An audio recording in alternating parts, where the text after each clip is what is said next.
Okay, welcome to another edition of You Can't Beat the Drums, a decidedly unprofessional YouTube video. This is about my third one I've ever done. The big change this time is that I'm using a microphone. My son let me borrow one of his old podcasting mics. It's a Blue Yeti, I think he said. Has some problems, but probably better than the built-in mics on the cell phone I've been using in my last couple of videos. I got some real nasty grams about that, by the way. Anyway, this video is about a brand new snare drum I bought for $22. And then I bought another snare drum about the same price because I couldn't resist. The first drum was a Glary, G-L-A-R-R-Y, a name that I'm sure you're familiar with, he said sarcastically. No, never heard of it, but for $22, I thought, what the heck? So I ordered it, free shipping. The drum arrived. It was just what I expected and more, actually. It was pretty cheap. The little screws that hold the snares in, one of them stripped almost immediately. The lug bolts, the tension rods, are very difficult to turn. They feel like they're involved with sandpaper somehow when they grind in and out. But I put some oil on the threads and I took the bottom head off and sort of ground down the bed where the snares sit because there really wasn't much of any kind of a depression in the drum originally. So I fixed that so the snares could actually pull up against the head, and it ended up sounding a lot better.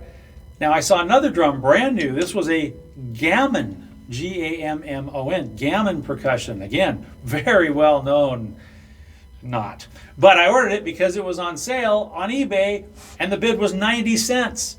I thought I could probably afford $1.50 for that drum, so I bid $1.50.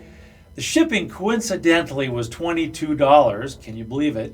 And the drums are very, very similar. Can you believe that? So I won the bid for $1.25. So I got this drum for about $25 as well. It's a beautiful dark green color. The Gammon sticker is already starting to peel off, unfortunately.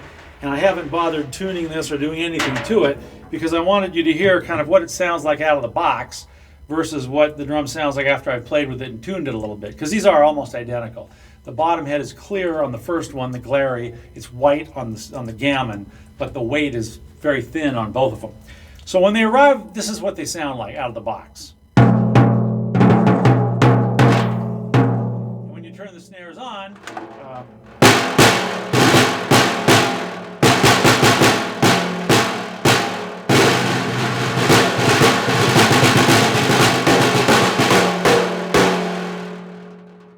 really anything to write home about. Now, with the addition of the tightening and tuning and the little bed enhancement on the bottom, it sounds a lot better. I tuned this one kind of high, and again, it's not perfect. I don't think I'm Neil Peart. I don't think I'm the best tuner in the world, so don't write me a bunch of nasty comments.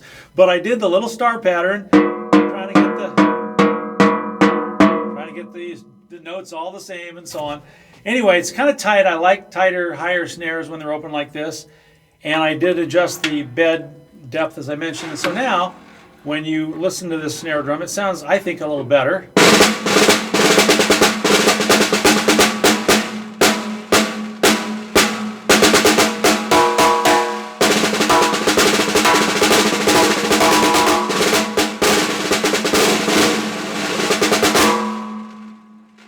So not too bad. You can adjust the tone by tightening the snares up, making a little crisper.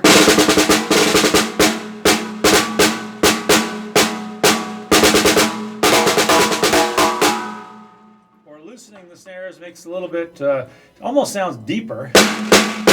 More like a kind of a miniature field drum.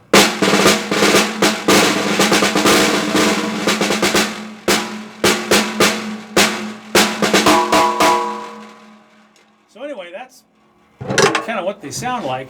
Again, the hardware is very thin and flimsy. It would work fine if you're sitting there in a practice room playing it, half an hour a day or something. But don't think about taking these on the road. They won't last one gig.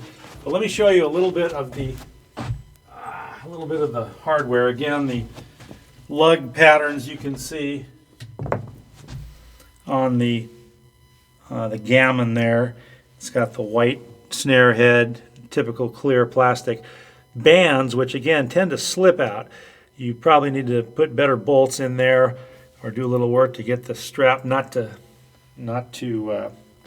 slip. And then here's the glary, the first one. Again, a very nice sort of wood tone. The legs aren't unattractive at all. You've got the clear head on the bottom with this, and then the very thin head on the top.